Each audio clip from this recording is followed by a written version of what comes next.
This Faith and Finance podcast is underwritten in part by One Ascent. If you believe God is the owner, then that makes you a steward. And as a steward of God's resources, shouldn't you consider aligning His assets with His principles by investing in companies that bless mankind instead of causing harm? Our trusted partner, One Ascent Investments, calls this values-based investing. One Ascent believes that if your values inspire the way you live, they should also inspire the way you invest. To learn more about making a positive impact in the world through your portfolio, please visit investments.oneascent.com or speak with your financial advisor about One Ascent Investments today.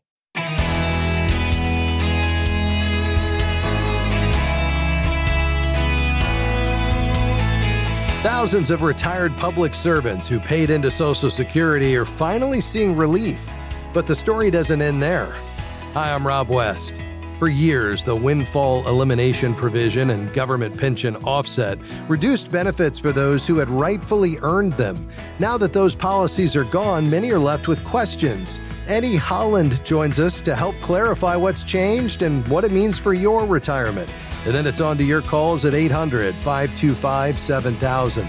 That's 800-525-7000. This is Faith and Finance, biblical wisdom for your financial journey.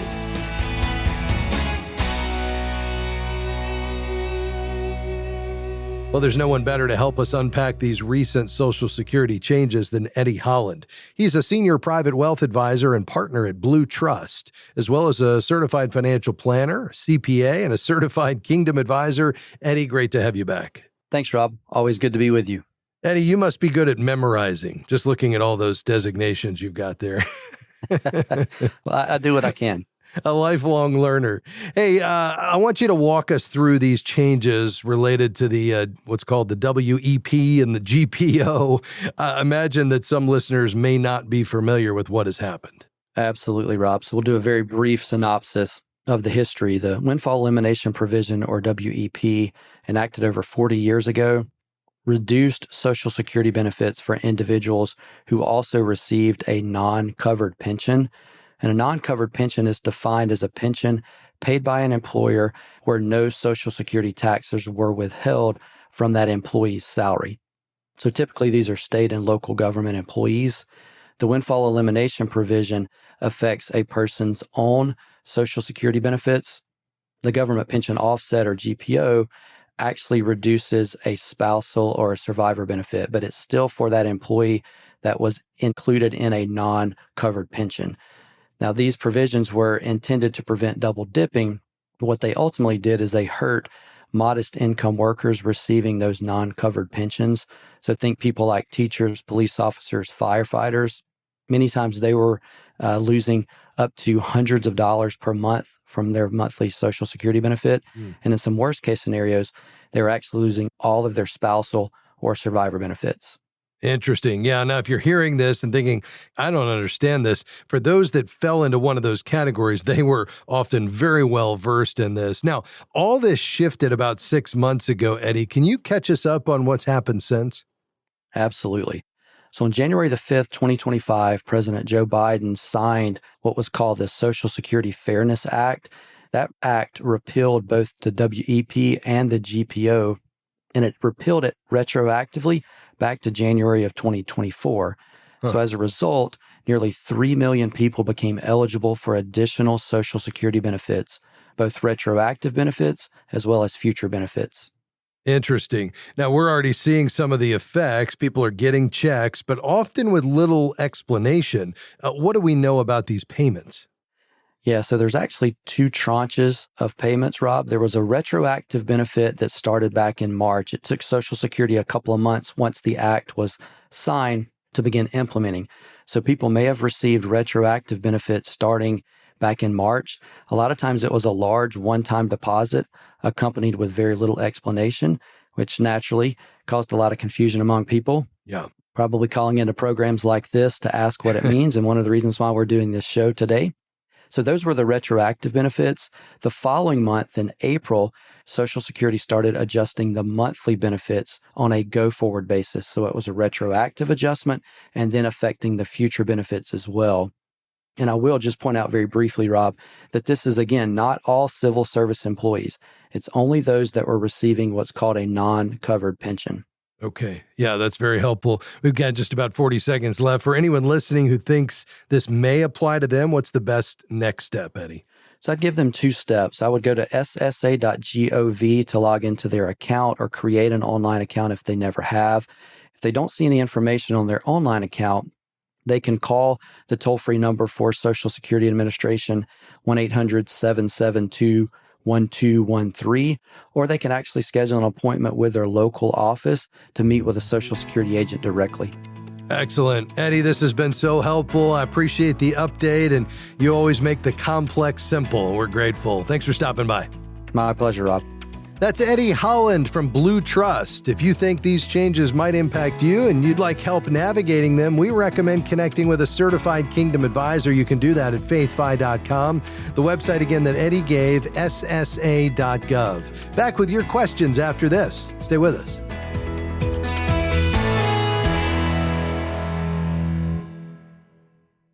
FaithFi is grateful for support from One Ascent. One Ascent believes that your values inspire why you invest and how they can inspire how you invest. One Ascent's goal is to provide solutions designed for every need and invest in businesses that bless the people and places God has made. They want to help investors do well by doing good, to explore a new way of investing that aligns with your values. More information is available at oneascent.com and by clicking Analyze My Investments. Wondering who Faith and Finance recommends as a banking partner that aligns with Christian values? It's Christian Community Credit Union.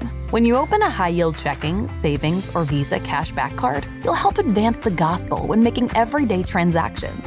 Visit faithfi.com/banking and use code FAITHFI when you sign up. That's faithfi.com/banking with code FAITHFI. Membership eligibility required. Each account is insured up to $250,000. This institution is not federally insured.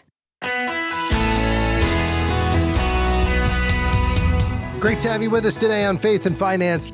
Let's turn the corner today. We want to get to your calls and questions. The remainder of the program is yours. And so if you have something on your mind today, perhaps it's your spending plan, maybe it's your giving. You want to define enough and talk about what that looks like. We can tackle that today. Maybe it's your investments or debt repayment, whatever's on your mind today. Call right now, 800-525-7000. Again, that number, 800-525-7000. All right, let's dive in. We're going to begin in Pittsburgh, PA. Sue, you'll be our first caller. You go right ahead. Hi, thank you for taking my call. I just wanted to ask you, I'm 60 years old and I want to do an early retirement at 62, and I'd like to pay off my house before I do that. Is that advisable? Yeah, it certainly can be. I mean, I love the idea of you being at a place where ultimately you can, pay off that house prior to retirement. That's going to get your lifestyle down as low as possible. It used to be that folks in this season of life, about half of them would have their homes paid off. Now it's only about, it's about a third that actually do that. And it creates a real challenge because this is your largest expense and it just makes it more difficult to balance the budget. I guess the big question, though, is just always where are those funds going to come from? So why don't you just give me kind of a quick rundown of where you're at in terms of, let's start with the house. What is it worth and what do you owe on it? So it's worth like $350 and I owe $250 on it. Okay. All right. Very good. So you actually like $230 on it. Okay. And when is retirement for you based on what you know today? In 2 years, I'm hoping. Okay, 2 years. And what is the interest rate on that mortgage? I think it's 3.7. Okay, very good. Yeah, so you got a nice low interest rate. Now, give me a rundown of kind of the retirement assets you have that you're going to be drawing from in retirement. So I already have that. I started at 55. So okay. I'm pulling from that as well as I'm using that and I'm using part of my paycheck as well. Okay. So what do you have in that retirement account today? Right now, I'm just stocking it away. So right now I have 5,000 in it right now. But when I get a lump sum of like 10 or 20,000, then I just put it towards it. Okay. And so what type of retirement account is it that you're building up assets in? That's my pension. Your pension. Okay. And Yeah. do you plan on taking an income stream at retirement or getting a lump sum? Oh, no, it's just an income stream. Okay. And so you've already started collecting that, or that's going to come when you retire? Yes, at 55. Oh, okay. Got it. And so what other retirement assets do you have beside the pension? Oh, I have my 401ks. I have, I'm in good shape other than that. I mean, I'll still continue to be getting my pension until I die. So Sure. When you put all the other retirement accounts, not including the pension, together, what do you think you have in there roughly? probably Okay. 3,000. Total assets, though, 300,000? Oh, I don't know the answer to that. Okay. Well, I guess what I'm looking for is you got a pretty substantial mortgage here at $230,000, and you're looking to pay it off in 2 years. So where would that money come from? Oh, part of my pension and also my salary, most of my salary. Okay. So you have surplus income because you're still working and you're drawing the pension right now. Is that right? Yes. And so you're going to try to pay it off out of your surplus income every month over the next 24 months? Yes. Okay. And what do you have in the way of surplus income? How much? What do you mean, like my regular paycheck? No, so after all your bills are paid, how much extra do you have left over that you could apply to the mortgage principal reduction? 2,000. Okay. So if we do that for the next 2 years, $2,000 a month, that's only going to give you $48,000 toward the $230,000 mortgage. So we've got, we'll still have $182,000 left on the mortgage. Where's that going to come from? I see. Okay. Then I might have to work till I'm 64 then, 65. Yeah. I mean, it's going to take quite a bit more than that, because if we take $230,000 and we divide it by $2,000 a month, it's going to take 115 months. That's about 9.5 years more at an extra $2,000 a month. Now, that doesn't factor in the scheduled mortgage payment. If you're continuing to make that, obviously some portion of that is going to go toward principal reduction. And as you get later in the mortgage, although with this balance, is this a 30-year mortgage and you're still in the first half of it? Yes. Okay. So the majority of your scheduled monthly payment, that amortized payment, is going toward interest, and a smaller portion is going toward principal. Now, every month you get a little bit more toward principal and a little bit less toward interest, but in the first half of that 30-year mortgage, the majority of it is going to interest. So even if we were to cut that 9.6 years down to 7 years, I mean, you're still a good ways off from being able to to do that. So I think what you might want to do as a next step would be to just go into a search engine on the web and search for mortgage payoff calculator. You'll find 100 of them and they're all free. But what you're looking for is one of them that would allow you to say, okay, here's my balance today. Here's my interest rate. Here's my scheduled monthly payment. And it will automatically calculate the amortization and factor in how much goes to principal and how much to interest. And then here's my additional payment of $2,000 a month straight to principal. And it will tell you exactly how long it's going to take to pay it off. And you can move those numbers around to say, well, what if I put $1,500 a month? And what if I put $2,500 a month? But once you figure out what that is, let's say, I'm going to guess it's 7 years. Well, then that's going to allow you to decide, okay, do I want to continue to work till I'm 67? It would allow you to, if you're eligible for Social Security, it would allow that to grow. And number two, it would allow you to enter into retirement, completely debt free, because now your home's paid off. But it also may mean that you're having to extend the amount of time you're working by, instead of 2 years, maybe you're going out 6 or 7 more years. Does that make sense?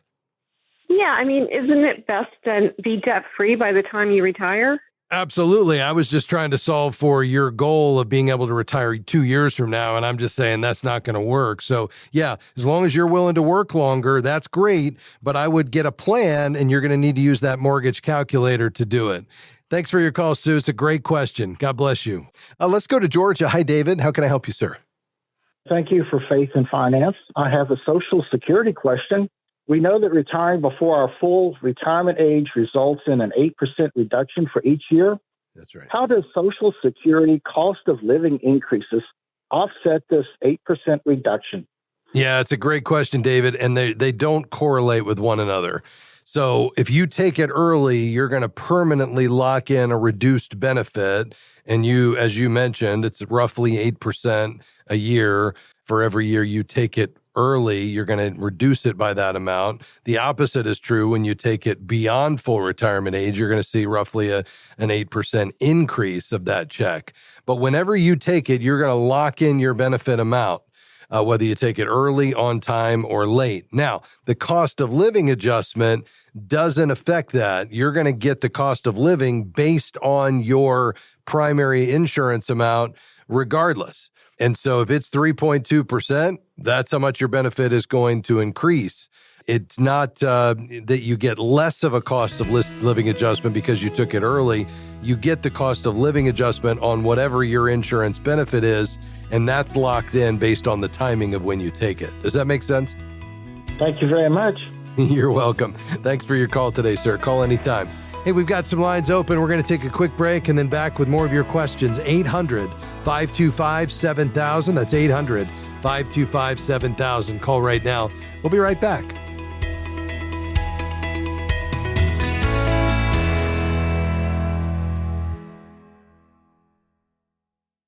Faith in Finance is thankful for support from The Good Investor, a book by Rob and John.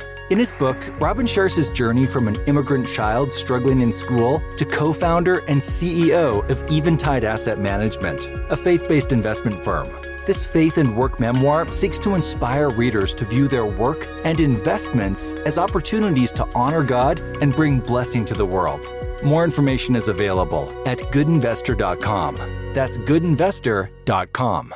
You're young. You don't go to the doctor that often, yet health insurance is still so expensive. If your health insurance costs too much, maybe you should switch to an affordable alternative. Take charge of your healthcare with Christian Healthcare Ministries. CHM offers programs starting under $100 per month. Check off the affordable box on your list and get back to what you really love, running your business or caring for your kids, and have peace of mind while doing it.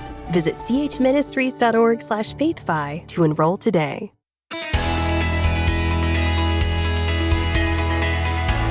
Great to have you with us today on Faith and Finance. Taking your calls and questions, 800-525-7000 on anything financial. Out to Montana. Teresa, go right ahead. Oh, hi, Rob. Thank you so much for taking my call. I Yes, ma'am. appreciate your godly perspective. Just about everything I know about money I've learned from this program, Oh. going back to Howard Dayton and Larry the Cat. Oh, my goodness. That's amazing. Well, I'm so glad you brought up the late Larry Burkett and Howard Dayton, and I'm thrilled that I could continue. Those are some big shoes I walk in, and I'm fully aware of that, but thank you for being a faithful listener. Well, I have a situation that I've never heard discussed on your program. My grandson is asking to be added as a signer only on my credit card to take advantage of my credit score in order to get a lower payment on a car purchase. Yeah. What wisdom can you share with me?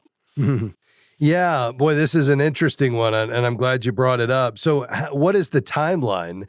Because even if you were to do this and not let him have access to the card, which that would be, the first concern is that, depending on how disciplined he is and responsible he is, if he has access to the card, then he could go out and charge frivolously. Now, if that's not a concern, and this is the easy way to do it, you just don't give him access to it. He's basically only doing it for the purposes of inheriting your credit, then that alleviates that concern. But that's not going to happen overnight. Is he willing to be patient in terms of the timing on this? That is a good question. He's looking at a car right now that he's really anxious to purchase. He thinks it's a good deal, that it might not happen again. Okay. So he probably is in a hurry, yeah. Yeah. And so I would question whether or not this strategy would even work well, just because it's going to take some time for that history to start flowing in and then for the score to be adjusted. But it is certainly a strategy, and it's one that people use. Now, I certainly wouldn't do it beyond a very trusted, close family member. But in this case, if you've got a grandson he's an adult, is that right? Yes, he's just 21, though. Okay, yeah. But if he's not going to have access to the card, you want to help him build credit from your good payment history, and that removes most of the risk. I think the key is he inherits all of your credit, good or bad. So if you ever have had a missed payment, and I know you probably don't plan to ever miss a payment, but if you did, that would affect him as well. So you just need to know everything flows his way. But I don't see any necessarily problem with it. But I don't know that it'll work quite in the way he's wanting it to, in terms of if he's trying to do something quickly. I mean, at the minimum, it's going to take 30 days and probably more like 60 before this would have any impact on his credit. That's helpful. Thank you. Yeah. Okay. You're very welcome, Teresa. And again, thank you for your call and your kind remarks about the program. Call anytime. And we appreciate you being a listener. Stay on the line. We'll send you a copy of Faithful Steward as well. I think you'll enjoy it. Let's head to Texas. Hi, John. How can I help? I got a couple of questions. Yeah. At what age do you have to take out, like, say you have a 401k through Walmart or somebody? What age do you have to take it out of there? Well, you don't ever have to take it out, and you don't even have a required minimum so long as you're still employed. But then once you separate from the company, and certainly when you roll it to an IRA, if that's what you do, which is what most people often do once they separate from employment, either because they retire or go to work somewhere else, they'll roll it to an IRA to keep it in that tax-deferred environment, but open up the possibilities in terms of the investment choices and the fees that you're paying and that kind of thing. But you won't have to take it out until age 73 when the required minimum hits. That's eventually going to 75 years old. And then the IRS publishes a table that says, okay, based on the balance in the account and your age, and therefore your life expectancy, here's how much you have to take out every year. That would be the only time you have to take anything out. Okay, cool. We have some family members that one of them has dementia, and with the 401, and then her daughter's 50, had a stroke, and she's going to need some of that money to take out to live on. So is there a way to get it where it's not taxed so high and penalized? Yeah. So, I think, so who is it that has dementia?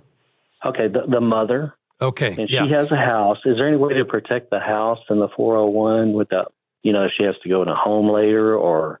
Yes. Yeah. So what I would probably do is connect with an elder care attorney just to talk through all this. What is her age right now? 67, and Okay. the daughter's 50.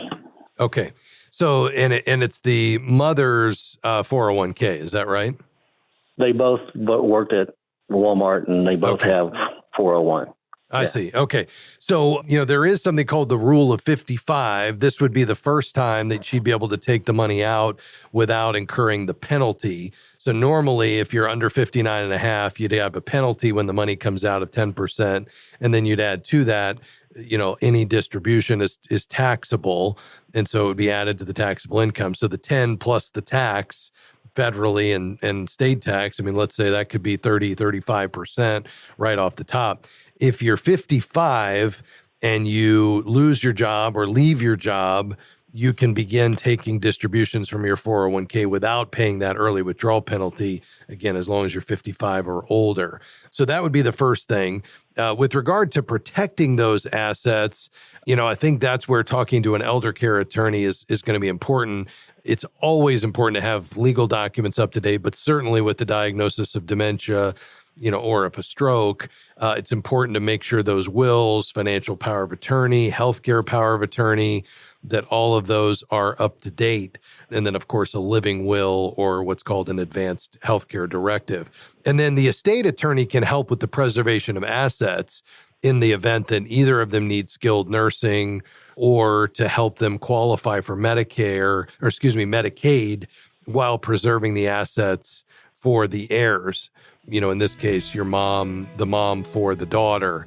And then, if they have, as the dementia progresses, of course, they could likely have increasingly difficulty with money management tasks. And that's where having that trusted family member or caregiver selected to manage the finances is going to be really important. But some of those things can be put in place with, an irrevocable trust or, some of the other tools that they have, special needs trust to protect assets and preserve Medicaid eligibility. So I think that may be the next step here, John, is to visit with a godly elder care attorney. Okay. All right. Well, you've been very helpful. I appreciate your time. Well, you're welcome, John. If you don't have somebody that you know of, you could reach out to a certified kingdom advisor there in Texas. They would all have a state attorneys that they work with, and they would, you could say, listen, I'm looking for somebody who's a believer. So just go to faithfi.com, click find a professional, do a search, and you could call any one of those CKAs and just say, I'm looking for a godly elder care attorney. Can you make a referral? And they would likely be able to do that without any trouble. Hey, God bless you, John. We appreciate you calling on behalf of your family members. Well, folks, big thanks to you for being with us today here on Faith and Finance. We'll look for you next week. Have a wonderful weekend. May God bless you. We'll see you then. Bye-bye. Faith and Finance is provided by FaithFi and listeners like you.